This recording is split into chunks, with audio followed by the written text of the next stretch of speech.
আমার ভাইয়ের আলোচনা একটা শুনতে খুব মজা লাগতেছিল একটা বিষয়, যে আমরা জুলুস করলে, মিলাদুন্নবী পালন করলে, এরপরে ইত্যাদি ইত্যাদি যেটা বললেন, এগুলো করলে বেদাত হারাম এগুলো হয়ে যায়। কিন্তু আমার দেশে ওয়াজ করলে, যে দেশে জিনা করে জেলখানা থেকে বাইর হলে ফুলের মালা পাওয়া যায়, সে দেশে ঈদে মিলাদুন্নবী করলে, মিষ্টি বিতরণ করলে এটা হারাম হয়ে যায়।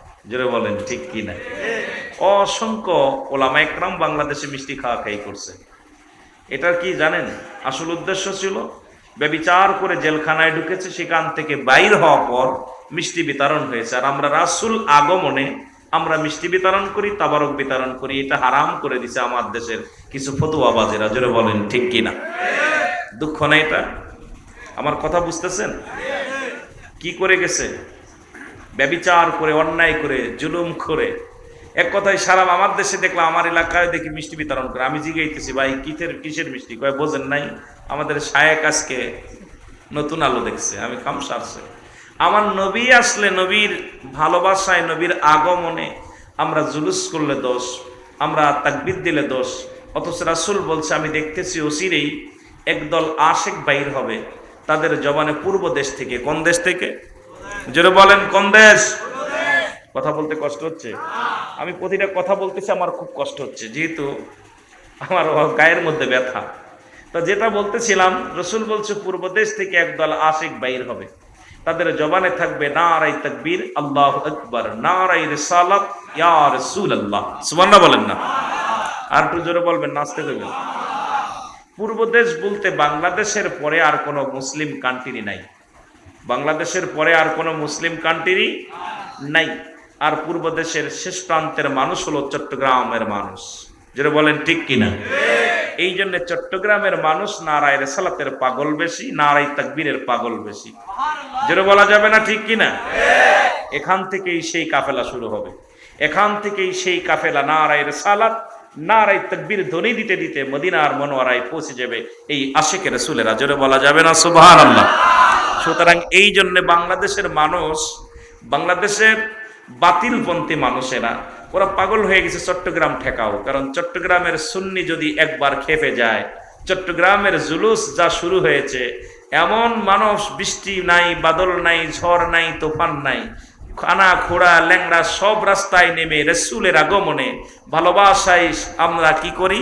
আপনারা পাগল পারাপার হয়ে যায়। জোরে বলেন ঠিক কিনা? এইটা দেখে বাতিলদের মাথা গরম হয়ে গেছে। জোরে বলেন ঠিক কিনা? এটা দেখে কি হয়েছে? বাতিলদের মাথা গরম হয়েছে।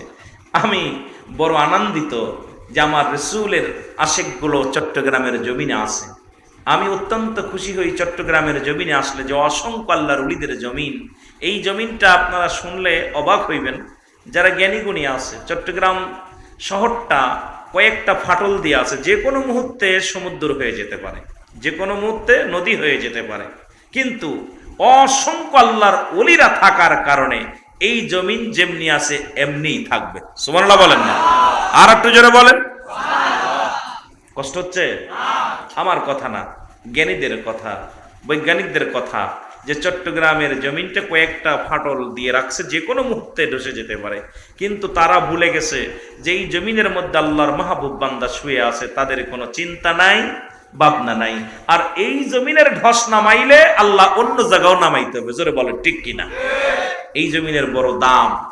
আমিন বলেন, আমিন বলেন, আরো জোরে বলেন। এ দুনিয়ার মুসলমান, নবী লাগবে কবরে, নবী লাগবে মিজানে, নবী লাগবে ফুলসিরাতে, নবী লাগবে ইয়াউমাল কিয়ামতের ময়দানে। নবী বিনে কোনো বান্ধব নাই, নবী বিনে কোনো উপায় নাই, নবী বিনে কোনো গতি নাই। এই নবীর আশিকেরা সেই নবীর সম্মান, সেই নবীর প্রেম ভালোবাসা যার অন্তরে যতটুক, তার ঈমান বলতে ততটুক। নবীজির প্রেম ভালোবাসা যার অন্তরে নাই, তার ঈমান বলতে কিচ্ছু নাই। জোরে জোরে বলেন ঠিক কিনা? এরে নবীর ভালোবাসা দাড়ির মধ্যে নয়, টুপির মধ্যে নয়, নবীর ভালোবাসা জুব্বার মধ্যে নয়, নবীর ভালোবাসা ঢুকাও অন্তরের মধ্যে। আজকে সুন্নি ভাইয়েরা নবীর ভালোবাসা অন্তরের ভিতরে ঢুকানোর কারণে নবীর নামে তারা পাগল পারাপর।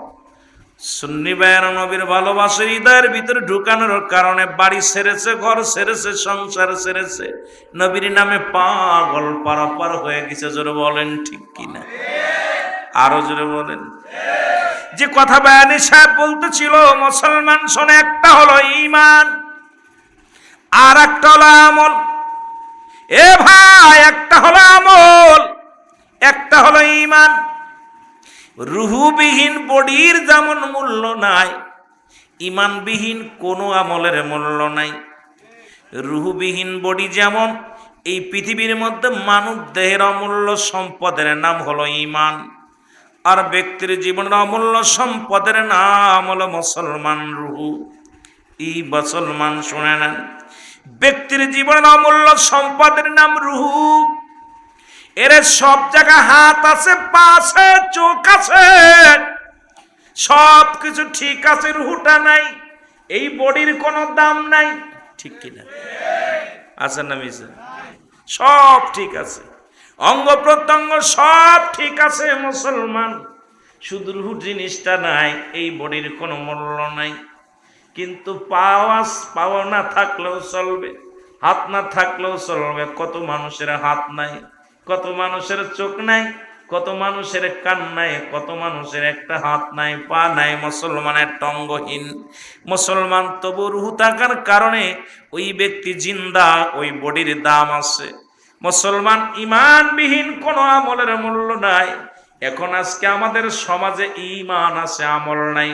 ঈমানটার আগে বুঝতে হবে, যেটা বায়ানী ভাই বোঝাইতেছিল, মুসলমান শুনে নাও, গভীর মনোযোগ। ঈমান, নামাজ পড়েছেন এটার নাম আমল, রোজা রাখছেন এটার নাম আমল, পাগড়ি বাঁধছেন এটার নাম আমল, হজ করেছেন এটার নাম আমল, যাকাত দিছেন এটার নাম আমল।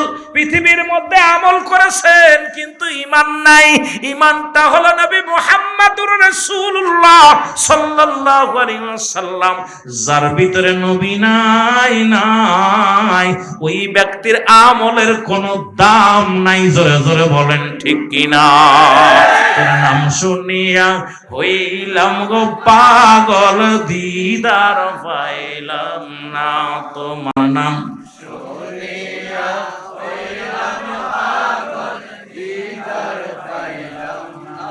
ওই তো 2-1 ঘন্টা কথা বলতে পারবো না বাবা, খুব কষ্ট হচ্ছে বলতেছিলাম। এই জন্য আগে আসলে একটু হয়তো মজা পাইতাম। সারাদিন জার্নি করার পরে এখন গায়ের ভিতরে যন্ত্রণা।